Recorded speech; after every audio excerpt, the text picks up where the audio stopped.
دفتر امور حجاج پاکستان۔ دفتر امور حجاج میں بہت سے شعبے کام کرتے ہیں۔ مرکزی انتظامی دفتر 24 گھنٹے مفت ہیلپ لائن، شعبہ شکایات، دفتر مدینہ روانگی، شعبہ گمشدگی اور بازیابی، شعبہ رہائش، ٹرانسپورٹ اور خوراک، شعبہ امراض اور اموات، شعبہ مانیٹرنگ اور آئی ٹی شامل ہے۔ حجاج کی رہائش گاہوں پر بھی معاونین حجاج ہوتے ہیں، جو ہر رہائش سیکٹر میں ایک سیکٹر آفس کام کرتا ہے۔ قیام کے دوران ہمیشہ اپنے گروپ کے ساتھ رہیں۔ کھو جانے کی صورت میں موبائل فون معاونین حجاج کے ذریعے مدد حاصل کریں۔ حج کی تیاری اور روانگی کے لیے اہم ہدایت۔ اپنے آپ کو ذہنی طور پر تیار کریں لیں، کیونکہ اب حج کا مشکل ترین مرحلہ شروع ہونے جا رہا ہے۔ اب تک جو آپ نے وقت گزارا ہے وہ بہت آرام دہ ہوگا، یقیناً پریشانی اور مشکل کے بغیر ہی گزارا ہوگا، لیکن اب آپ کا سفر شروع ہونے والا ہے جو حج کے 5 دنوں پر مشتمل ہے۔ آپ مشاعر مقدسہ کے لیے روانہ ہوں گے اور یہ ایک مشکل وقت ہے جہاں لاکھوں لوگ دنیا بھر سے آتے ہیں۔ یہاں آ کر ان کو موسم کی شدت کا سامنا کرنا پڑتا ہے۔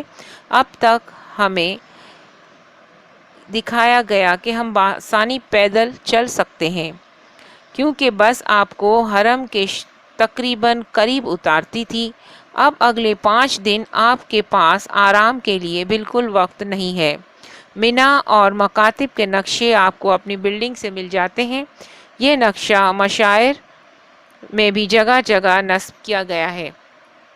وزارت مکتب و بلڈنگ کی تلاش کے لیے اسمارٹ فون کی موبائل ایپ پاک حج معاون بھی تیار کی گئی ہے۔ مقدس مقامات کی صفائی کا خاص خیال رکھیں۔ اگر کسی کو وہاں کچرا پھینکتے ہوئے دیکھیں تو خود بھی پھینکنا نہ شروع ہو جائیں، کیونکہ آپ سے آخرت میں صرف آپ ہی کے بارے میں سوال کیا جائے گا۔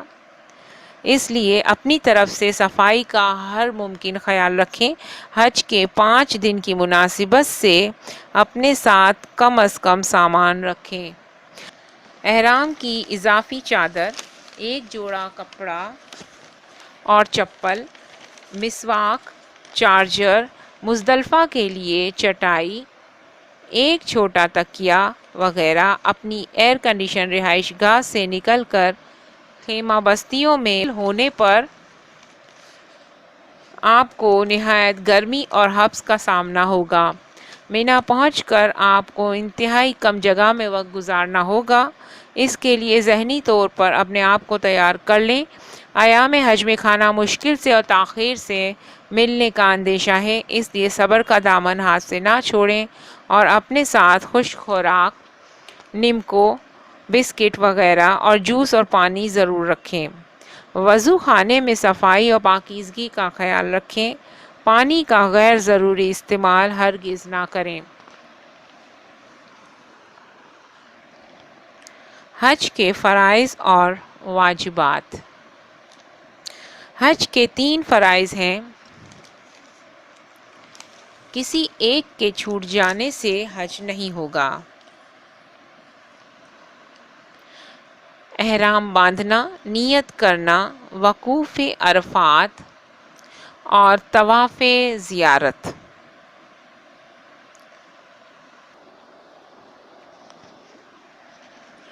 حج کے 6 واجبات ہیں۔ کسی ایک کے رہ جانے سے دم دینے پر تلافی ہو جائے گی۔ وقوف مزدلفہ، رمی، قربانی، حلق یا قصر، سعی اور طواف الوداع۔ مینا روانگی۔ حج 5 دنوں کا ہوتا ہے، جو کہ 8 ذی الحج سے شروع ہو کر 12 ذی الحج کو ختم ہوتا ہے۔ 8 ذی الحج کی رات یا 7 کی رات 8 ذی الحج کو یا 7 کی رات کو آپ اپنی رہائش گاہ سے احرام باندھ کر نیت کر کے لبیک یا حجن کے الفاظ ادا کر کے مینا کی طرف روانہ ہوں گے، اور معاونین آپ کو ایک کارڈ دیں گے جس پر خیمہ نمبر اور مکتب نمبر اور دوسری معلومات درج ہوں گی۔ آپ اسے لے کر روانہ ہو جائیں گے۔ دوران حج اس لاکٹ کو پہن کر رکھنا انتہائی ضروری ہے۔ رہائش گاہ سے منا روانگی، آپ کا مکتب بسوں کا انتظام کرتا ہے۔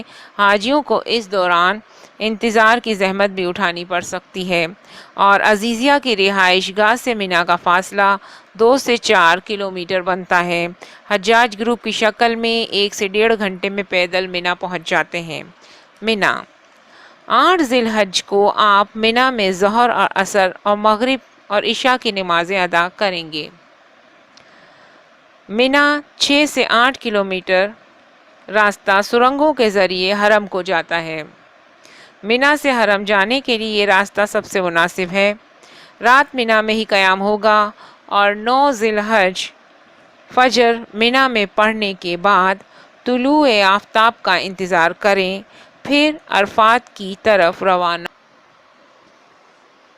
یہ حج ٹریننگ کی 5ویں ویڈیو تھی، اور انشاءاللہ جلد ہی چھٹی اور آخری ویڈیو اپلوڈ کی جائے گی، جس کے بعد ٹریننگ کی ساری ویڈیو مکمل ہو جائیں گی۔ امید ہے آپ کو میری ٹریننگ کی ساری ویڈیو پسند آئی ہوں گی، اور پسند آئی ہو تو لائک کرنا نہ بھولیں، اور مجھے دعاؤں میں بہت یاد رکھیے گا۔ اللہ نگہبان۔